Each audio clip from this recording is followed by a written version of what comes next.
न गुरोरधिकं तत्त्वं न गुरोरधिकं तपः।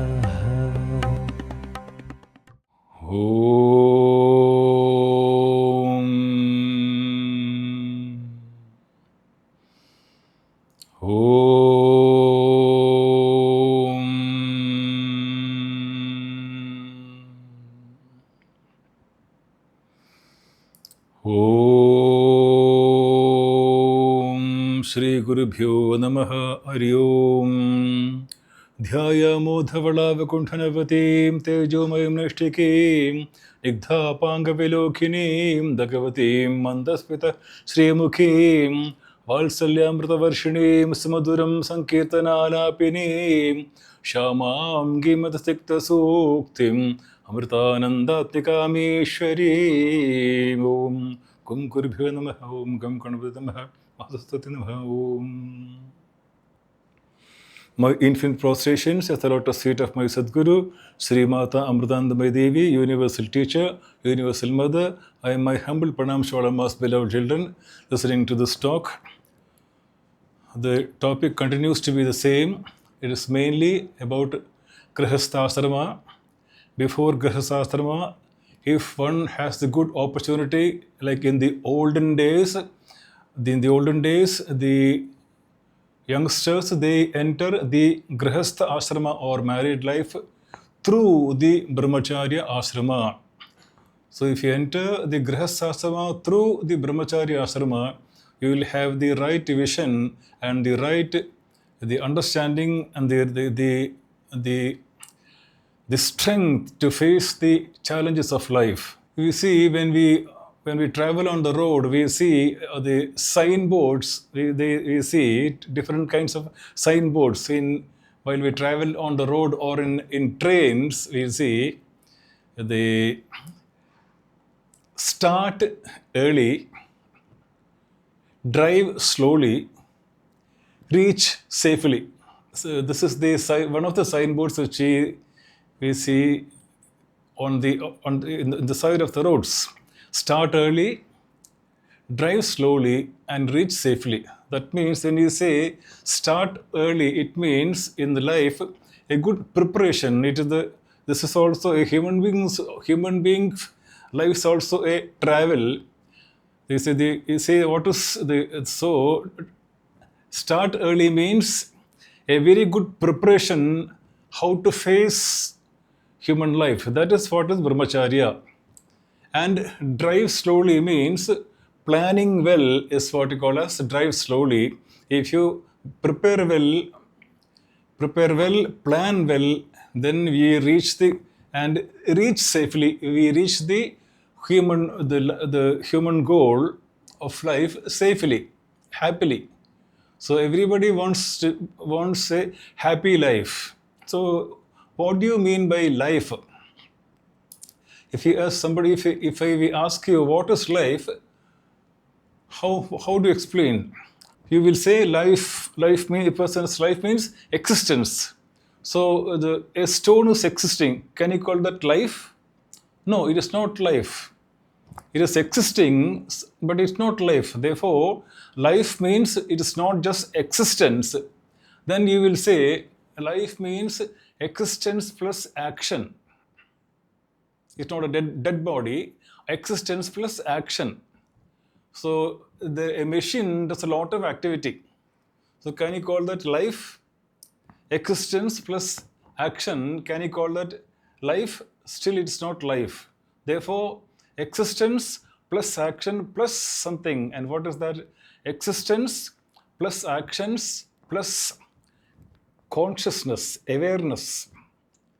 Awareness of what I am doing, that is what we call as when we conscious part is there, that is what we make as call as life. And therefore, this is what we have to learn. So life is a series of experiences. So there are two fields of inquiry. Scientists, what they do is, the scientists, they say that if we want a lot of things to enjoy, we want a a beautiful world, a comfortable world. Therefore, they try to improve the objects around us, and they say if the objects around us are improved, we become happy. So is that so? So life is the object, the I enjoying the objects. So if my experiences are happy, I call it a happy life. If my experiences are sorrowful, I say it's a sad life. So life, if the scientists say that if you improve the world around us, then we can enjoy the objects, and then we can have a happy life. But the rishis are also scientists working in a different field. The rishis started inquiring who is the person who enjoys the objects. Suppose a sumptuous meal, lot of variety of tasty dishes is right in front of me, and I am suffering from loose motion. Can I eat them? Therefore, merely improving the world cannot make me happy. I have to improve along with improving the world. If I have to improve myself, if I improve myself, then and then only I can say that I have a happy life. So this is what we have to understand. So start early.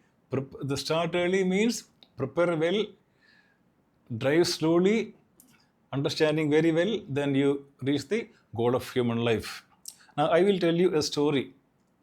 It's only a symbolic story. In a certain kingdom, there was a peculiar way of choosing the king.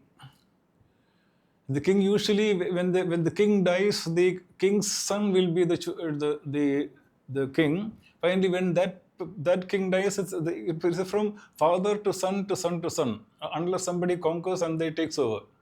But here in this kingdom, what happens is anybody can become the king. They will announce, so now the king is no more. Anybody can become the king. But the problem is that person will be a king for 7 years only. After the 7 years, what will happen is that same king will be tied with the ropes.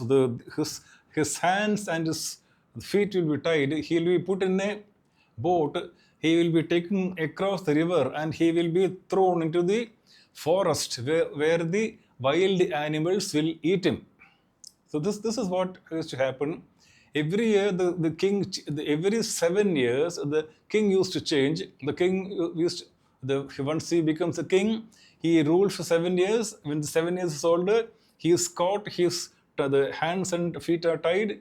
He is put in a boat, taken across the river, and thrown into the jungle where the wild animals will eat him.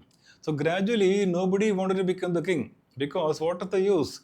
7 years of happy life and then certain death.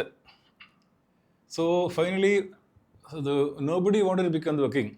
But one day, a young man came and said, "Yes, I am ready. I will become the king." So that young man was made the king. And as usual, so he ruled the kingdom for 7 years. He very wisely ruled the king. And at the end of the 7th year, as usual, his hands were tied, his legs were tied. He was put in the boat, and they were traveling across the river. This king, he was laughing and talking, cracking jokes and laughing. The soldiers told him, "Why are you laughing? The moment you reach the other shore, you will be thrown into the jungle, and wild animals will eat you. Then why are you laughing?" So the young man replied, "You see, unlike the other kings who enjoyed for 7 years and then they were thrown into the jungle, in these 7 years I never enjoyed anything. Secretly, I sent men to the other shore. I cut down a lot of trees. Those soldiers, they constructed a big palace and everything. I have already built a kingdom on the other shore. Therefore, when you throw me on the other shore, you see what happens." So as the king said, when they reached the other shore, and when he was when he was set on the other shore, they were already soldiers to receive him, and then they took him to the palace, and he continued to live a very, very happy life. So it's a symbolic story. It's not it doesn't happen usually. So that's 7 years. Unlike the 7 years, this young man, this king, he prepared himself so that if after 7 years he could continue to be a king. So first 7 years he never enjoyed anything. He was working, planning, and then for 7 years, without enjoying or doing anything, he was concentrating on the creating another kingdom on the other shore. And then he went and he continued to become a king. The first 7 years he didn't enjoy, but after 7 years he could enjoy throughout his life. So in the same way, this is what we call as Brahmacharya Ashrama. Unfortunately, our youngsters, when they are young, they want to enjoy and enjoy. They say, I have the freedom to enjoy whatever I like. Unfortunately they are caught up in enjoyment. But and unfortunately, what happens? The sense organ, the eyes, ears, touch, everything become weak. And then by 30, 35, they become weak. So this is what happened to our youngsters. Therefore, Brahmacharya Ashrama is preparation, how to prepare the life. In the first few years, we have intelligence and strength. So we prepare how to face our long life. So we may have another, after 25 years, when we enter the world, we maybe have another 50, 60 or 70 years even. Oh God, you know that. Therefore, this is why we say that during when we are youngsters, let us not waste our energy, very precious energy, in enjoying too much and weakening our sense organs. This is what we say. And our rishis, they have done a lot of research, and they have discovered, you see, take any object in this world, any object of enjoyment in this world, it has 3 defects. Every object has 3 defects. So the first defect is, they say, the dukkha mishrita sukham. The object certainly it can give you happiness and pleasure, but that pleasure and happiness is dukkha mishrita sukham. It is happiness mixed with pain. Because if you take, for example, you take a sweet. So how many sweets can you take? You take 1 sweet, second sweet, 2 sweets are okay. Third sweet is little, the taste becomes less. You can take about 2, 3 sweets. So it is then if you take too much, it can give you stomach pain, a stomach upset. Therefore, it will give you pleasure, but it will also give you pain also in the end. Dukkha mishrita sukham. It is pleasure mixed with pain. This is the defect of any object. You cannot take too much. First thing. And second defect is, it is say, Adikrishna hetukatvam. Adikrishna hetukatvam. Hetukatvam means one is causes. What does it cause? Adikrishna. It increases the desires. So once the best example is what our youngsters take now, the liquor or some kind of this powder, this drugs, etc. The Adikrishna hetukatvam, it causes more and more desires. So in the first day, the person may take only a small quantity, but second day, small quantity is not enough. He again had the desire. Yesterday's experience, yesterday at 7 p.m. he had some liquor. So today suddenly he remembers, and therefore he goes. So this is called Adikrishna. Adikrishna means more desire. It creates more and more desires to enjoy. And therefore he goes on. The quantity is increasing. First day is this much is enough. Second day this much. Third day, you can see the quantity increases, and when the quantity increases, what happens? The health is completely Slowly the health decreases. So this is called Adikrishna Hetukutvam. Every object they can cause, they cause more and more desires. The more you enjoy, the more you want. This much I enjoyed today, I said, okay, enough. But next day, again, same time, that memory comes, again you go. So you become an addict, and finally, the health is completely gone, and sometimes, many often, the person loses his life also. So first one is dukkha mishrita sukam. Every object of pleasure, it is mixed with pain. It gives you pain also. Second is the object has the nature of the increasing your desire. I want more and more and more. Nobody will say I have enough. Now from tomorrow onward I will not take. Nobody will say that. Today it is enough, I am full. Tomorrow again, the same time, you will go on increasing. And finally, what is the ultimate result? Bandhagatvam. Bandhagatvam means bondage. I am trapped. I am bound. So that is a very strong rope which binds me. I lose all my freedom.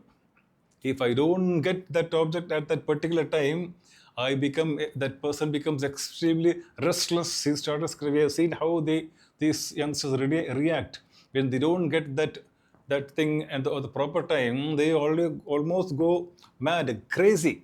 So bandhakatvam, it creates bondage. What we want, ultimately, what we really want is the most important things. What we want is happiness, but we want independent happiness. We don't want to depend on anything for happiness. So this is what we call as the Brahmachara Ashrama preparation for youngsters. Too much of enjoyment will weaken the sense organs and mind. So when by 30 or by 40, our body becomes weak, our mind also becomes weak. So we become a wreck, nervous wreck. So let us avoid that. Let us, when we come to is Sadguru like Amma, she trains us to focus on ourselves, to do what is good and healthy for our body and mind. Let us have a healthy body and mind so that we can serve others. When we serve others, we can see that true happiness comes to us when we serve others. That service, that is what we call it, the real happiness comes in serving others. So let us pray to Amma to give us proper vision and proper understanding and a healthy body also to work, to serve the world, and finally to reach the goal of human life, which is Amma's divine feet. Om Amritageetananda. Om Lokaha Samastaha Sukuno Bhavantu. Om Shanti Shanti Shanti. Hari Om Shri Gurubhyo Namah. Hari Om. Na guroradhikam tattvam na guroradhikam tapa